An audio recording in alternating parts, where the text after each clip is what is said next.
The crimson jungle of Xerion whispered secrets in languages Marcus Sterling had never learned. Sweat trickled down his weathered face as he pushed through the dense undergrowth, his plasma cutter making quick work of the twisted vines that blocked his path. The salvage scanner in his free hand beeped steadily, indicating valuable debris somewhere ahead, wreckage from the merchant vessel that had crashed here 3 days ago. Marcus paused to wipe his brow, his dark eyes scanning the alien landscape around him. At 32, he'd seen enough of the galaxy's darker corners to know when something felt wrong. The jungle was too quiet, too still. Even the luminescent insects that usually swarmed these humid forests had gone silent. Just grab the salvage and go, he muttered to himself, a habit he'd developed during years of solo operations. The Wanderer, his modified transport ship, waited in a clearing 2 kilometers behind him, loaded with enough firepower to handle most threats. But Marcus preferred to avoid trouble rather than fight it, a philosophy that had kept him alive through 5 years of salvage hunting across the frontier worlds. The scanner's beeping grew more urgent as he approached what appeared to be a natural clearing. Marcus crept forward, using the massive fern-like plants as cover, and peered through the crimson foliage. What he saw made his blood freeze. In the center of the clearing, a group of primitive aliens had constructed a crude altar from blackened stones. The Kithra, he realized, the native species of Xerion, known for their ritual practices and territorial nature. But it wasn't their presence that stopped him cold. It was the figure bound to the altar. She was unlike anything he'd ever seen. Her skin was a soft shade of blue-silver that seemed to shimmer in the filtered light, and her hair fell in waves of deep violet around her shoulders. She was humanoid but clearly alien, with delicate features and eyes that glowed like twin stars. She wore what remained of a formal diplomatic uniform, though much of it had been torn away by her captors.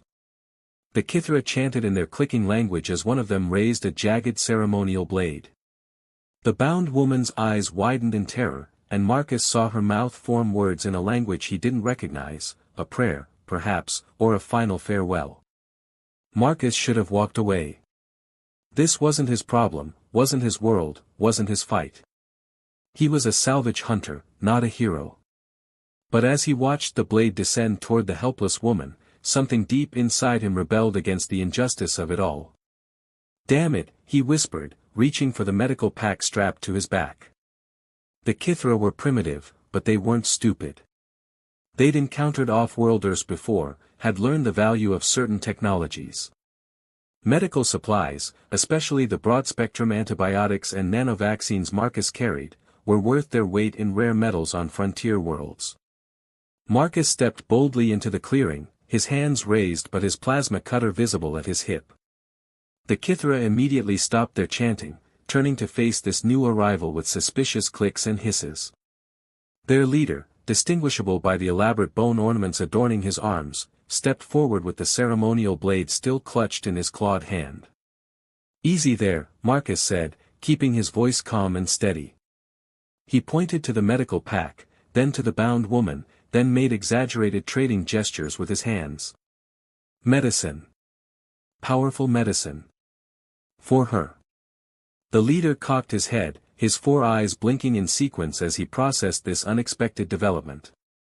The other Kithra whispered among themselves in their clicking tongue, clearly debating this turn of events. Marcus slowly opened his medical pack and withdrew a case of nanovaccines, holding them up so the leader could see. The little vials gleamed in the crimson light, their contents swirling with microscopic healing agents. He'd seen similar medicine save entire colonies from plague. The Kithra would understand its value even if they didn't comprehend its science. "Medicine for sickness," Marcus said, pointing to the Kithra, then miming health and strength. "Trade. Fair trade." The woman on the altar watched the negotiation with eyes that held a mixture of hope and disbelief. When her gaze met Marcus's, he felt something electric pass between them, a connection he couldn't explain but couldn't deny. The Kithra leader made a series of rapid clicks, gesturing sharply at his companions. 2 of them moved to untie the woman from the altar while others began gathering around Marcus, clearly intrigued by his offer. The leader held out his hand, and Marcus placed the case of medicine in his palm. The alien examined the vials carefully, then made what Marcus hoped was an agreement sound. The woman was roughly pulled to her feet, her legs shaking from her ordeal. Marcus stepped forward quickly, catching her as she stumbled. Her skin was warm against his hands, and when she looked up at him, he saw intelligence and gratitude in those star-bright eyes. She was even more beautiful up close, with features that were delicate yet strong, alien yet somehow familiar. "Thank you," she whispered in accented but clear standard. I thought I was going to die." "Not on my watch," Marcus replied, surprised by the protective instinct that surged through him. He helped her walk toward the edge of the clearing, keeping one eye on the Kithra who were now examining the medicine with intense interest. As they reached the jungle's edge, the woman leaned heavily against him. "I am Zara," she said softly. "Zara Velferi of the Valerian Empire. I owe you a debt I can never repay." "Marcus Sterling," he replied, feeling the warmth of her body against his side. "And you don't owe me anything. I just couldn't stand by and watch." "Most would have," Zara said, her voice carrying a note of wonder. "My people teach that humans are cold, calculating creatures who care only for profit." Marcus helped her through the undergrowth, noting how she moved with natural grace despite her weakness. "Well, I did just trade medicine for a person. That probably sounds pretty calculating." A soft laugh escaped her lips, the sound like music in the alien jungle. "Perhaps, but I felt your emotions when our eyes met. You have something my people call Velneth, the heart fire. It burns bright in you, Marcus Sterling." They walked in comfortable silence through the crimson forest, and Marcus found himself acutely aware of every point where their bodies touched. He'd rescued strangers before, but none had affected him like this. There was something about Zara that called to something deep inside him, something he'd thought long buried. When the wanderer came into view, Zara gasped softly. "Your ship." "Home sweet home," Marcus said, guiding her up the boarding ramp. The ship's medical bay would help her recover, and then he'd figure out how to get her safely back to Valerian space. But as he looked down at her upturned face, bathed in the soft light of his ship's interior, Marcus realized he wasn't ready to say goodbye to the mysterious woman who had awakened something in his heart he'd never known existed. The stars held many mysteries, but none had ever captivated him quite like the blue-silver-skinned diplomat who now stood in his ship, looking at him as if he'd hung the very constellations themselves. The medical bay of the Wanderer hummed with quiet efficiency as Zara Velferi submitted to the healing protocols Marcus had initiated. The bioregenerator's soft blue light played across her blue-silver skin, mending the cuts and bruises left by her captors. She watched Marcus work with careful attention, noting how his hands moved with practiced precision despite the gentle way he touched her. "The pain should fade within the hour," Marcus said, adjusting the regenerator settings. "These units aren't top of the line, but they'll do the job."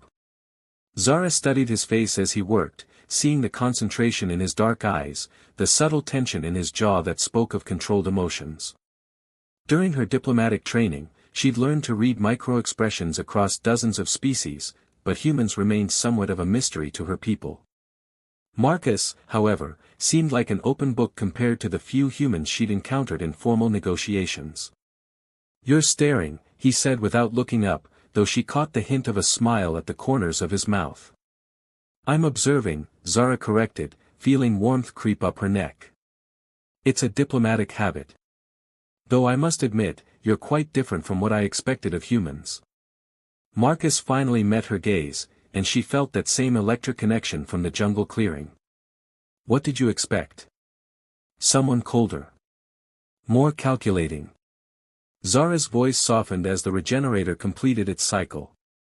The stories we're told paint humans as emotionally stunted, driven only by greed and territorial instincts. "Well, I did just trade medicine for you," Marcus said, powering down the medical equipment. "That could be seen as calculating." Zara reached out instinctively, her fingers brushing against his wrist. The contact sent a pleasant shiver through both of them.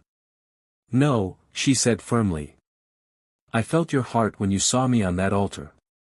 Valerians are naturally empathic, we sense emotional resonance in others. What I felt from you was pure compassion, untainted by ulterior motive. Marcus stared down at where her fingers touched his skin, his pulse quickening beneath her touch. Empathic? That explains a lot. Does it disturb you? Zara asked, suddenly self-conscious. She'd learned that many species found Valerian empathic abilities intrusive. I try to keep my shields up around non-Valerians, but emotional extremes can overwhelm my control. It doesn't disturb me, Marcus said quietly. It's actually comforting. Means you know I'm being honest with you. Their eyes met and held, the air between them charged with unspoken possibilities. Zara found herself leaning closer, drawn by something deeper than mere gratitude. Marcus's emotions washed over her, attraction, protectiveness, and something else, something wounded and carefully guarded. The ship's communication system chose that moment to chirp with an incoming message, breaking the spell. Marcus reluctantly pulled away, moving to the main console. That's odd. I'm not expecting any calls. Zara followed him to the cockpit, noting how gracefully he moved through his ship's corridors. Everything about the Wanderer spoke of efficiency and careful maintenance. This was a man who took pride in his work and his independence. It's encrypted, Marcus frowned at the display. Valerian encryption. Zara's blood chilled. That shouldn't be possible. Only high-level military and diplomatic channels use those codes. She moved to the console, her fingers dancing over the controls with practiced ease. May I? Marcus nodded, and Zara activated the message. A holographic display materialized, showing the stern face of a Valerian male with traditional military markings etched into his temples. His violet eyes were cold as stellar ice. Zara, the figure said without preamble. I am Vex Korath, military tracker assigned to your recovery. Intelligence suggests you've been taken by a human salvager. If you're receiving this message, you're likely aboard his vessel. Zara's hand flew to her mouth, her empathic shields faltering as distress flooded through her. Marcus felt the wave of her emotion like a physical blow. The message continued, submit your location immediately. The human is to surrender you to proper Valerian custody or face the consequences of kidnapping a diplomatic envoy. Who is he? Marcus asked, noting the way Zara's whole body had tensed. Someone I hoped never to see again, Zara whispered, her voice barely audible. The hologram flickered and reformed, showing Vex's face in closer detail. Zara, if you're watching this, know that I volunteered for this mission. We have unfinished business, you and I, don't let this human complicate things further. The message ended, leaving them in tense silence. Marcus studied Zara's profile, seeing pain and old wounds in the set of her shoulders. Former lover, he asked gently. Zara nodded, wrapping her arms around herself. Vex was intense. Possessive. He believed our bond gave him ownership over my choices, my career, my life.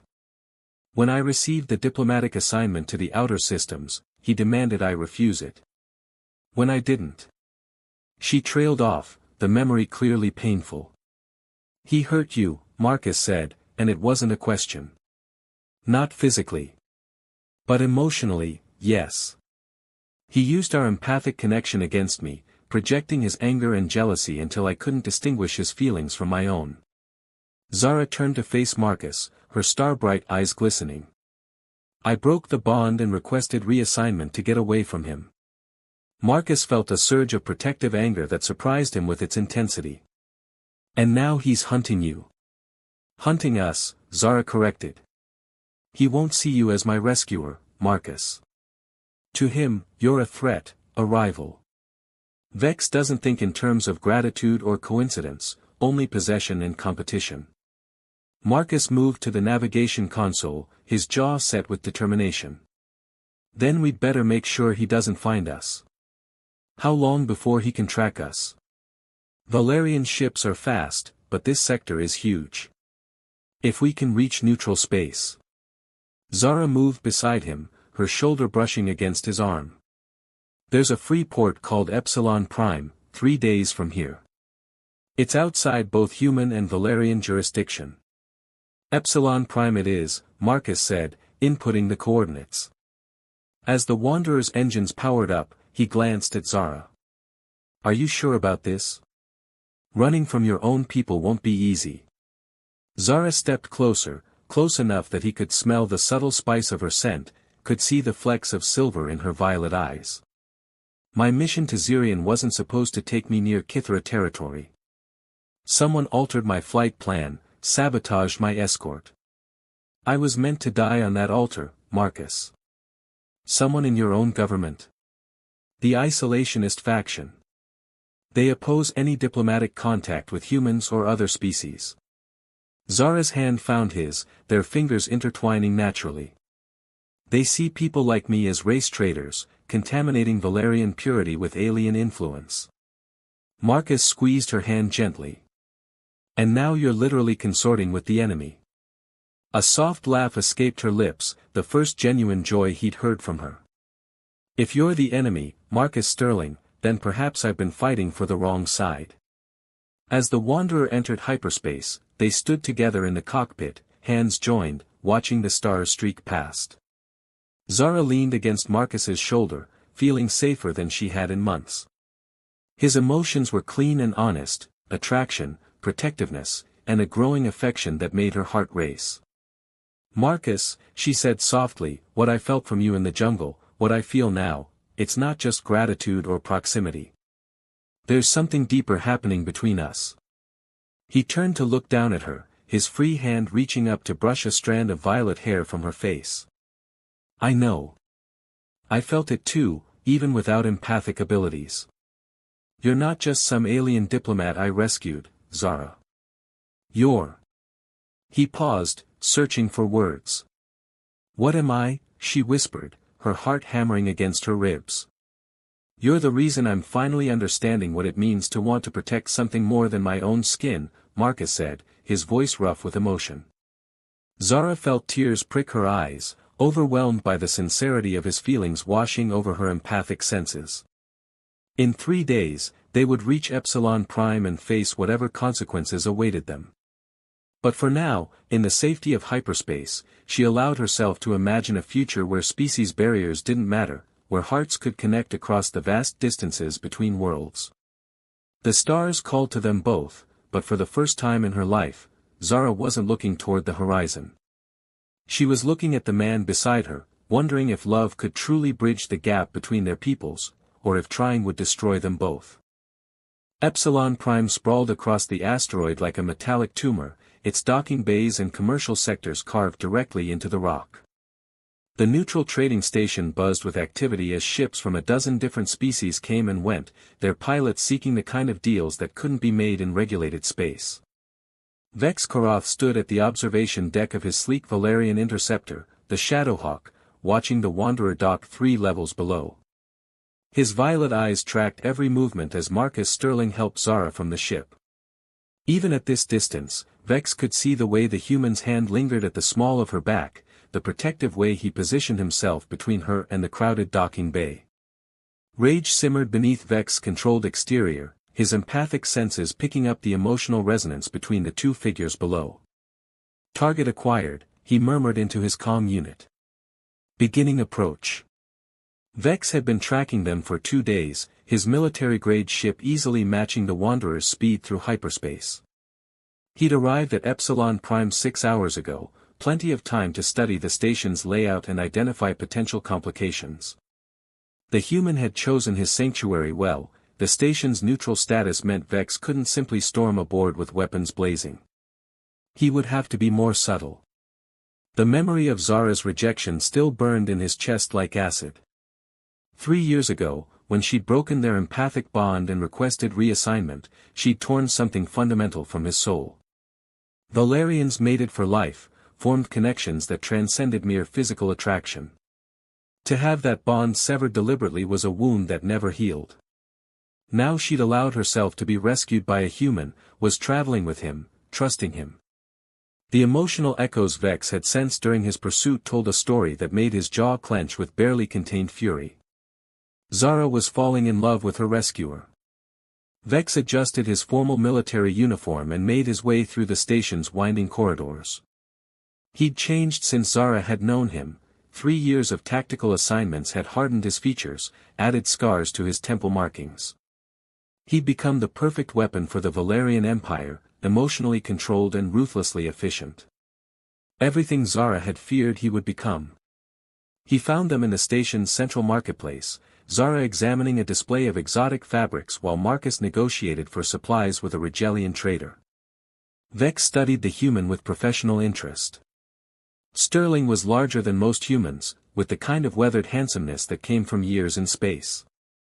His movements spoke of military training, though he carried himself with the easy confidence of someone who'd left that life behind. "Zara," Vex called out, his voice cutting through the marketplace chatter. She froze at the sound of her name, her empathic shield slamming up instinctively. When she turned, Vex saw the full impact of his presence hit her: fear, old pain, and something else. Guilt, perhaps, though he couldn't understand why she should feel guilty for being rescued. "Vex," she breathed, her hand reaching instinctively for Marcus, who had appeared at her side with impressive speed. "You're a difficult woman to find," Vex said, stepping closer. His eyes flicked to Marcus dismissively. Though apparently not impossible, given the right motivation. Marcus positioned himself slightly in front of Zara, his stance casual but ready. "You must be the ex-boyfriend." "Former bond mate," Vex corrected coldly. "And current military tracker assigned to retrieve a missing diplomatic envoy." His gaze shifted back to Zara. "Though I'm beginning to wonder if missing is the accurate term." "I wasn't kidnapped," Zara said firmly, though Vex could sense the tremor in her voice. "Marcus saved my life. So I've gathered." Vex's tone remained neutral, but his empathic presence pressed against her shields. "The question is why you haven't requested immediate transport back to Valerian space. Unless, of course, you're no longer thinking clearly." The insult hit its mark. Zara's shields flickered, and Vex caught a flash of her emotional state: attraction, affection, and a growing love that made his heart twist with familiar pain. "Watch it," Marcus said quietly, his voice carrying a warning that made several nearby shoppers step away. Vex smiled, the expression cold and predatory. "The human speaks. How refreshing." He studied Marcus with newfound interest. "Tell me, Sterling, what exactly do you hope to gain from this situation? Ransom? Political leverage? Or perhaps you're simply enjoying the novelty of betting an alien?" Marcus moved before Vex could react, his fist connecting with the Valerian's jaw in a blur of motion. Vex staggered backward, tasting blood, his own combat reflexes finally kicking in. He launched himself forward, and the two men crashed into a nearby vendor's stall in a tangle of limbs and fury. "Stop!" Zara's voice cracked like a whip, loaded with empathic compulsion that froze both men mid-struggle.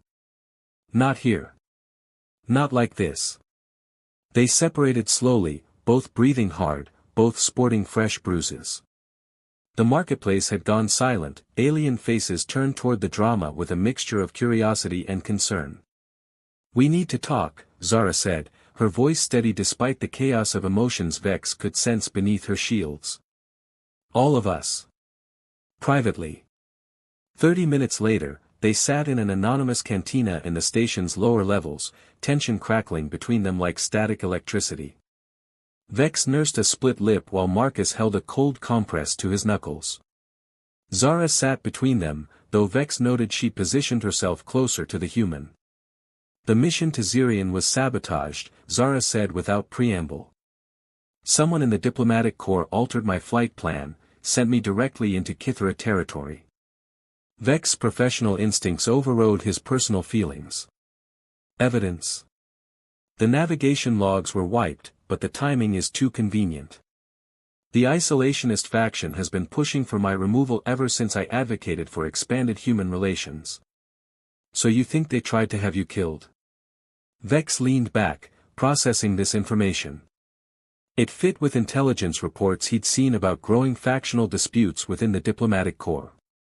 "I think they wanted me to disappear quietly," Zara replied. A tragic accident in unexplored space. No messy investigations, no martyrdom. Marcus spoke for the first time since entering the cantina.